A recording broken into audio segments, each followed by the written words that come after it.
No, it's just medication. You know he has an aneurysm in his heart. Come on, Yeah. there we go. So he has an aneurysm in his heart. So she lives on pins and needles nonstop. Yeah. On nonstop. Michelle lives on pins and I feel like needles. you're really on to something. So He used to work for the school district, but now because of the aneurysm, they put him up, they're monitoring him. False positive But here? he's not supposed to like have whiskey, which is why he only has one shot now. Yeah, we're doing a false And, positive. which is why they don't bring hearing. No.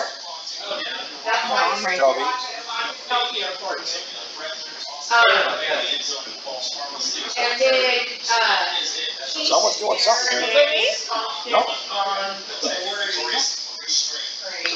He wants to have. And we're recording too. And, oh yeah, they're not supposed to. Something's not right. And that's all they're about. And so, she's constantly worried and she tells me when it's just them, you know, it frightens her. I'm So she'll give her all the time. Yes, I want to be out here. And it's over here on the other side here. See, That's right. I wanted That's how you get it all.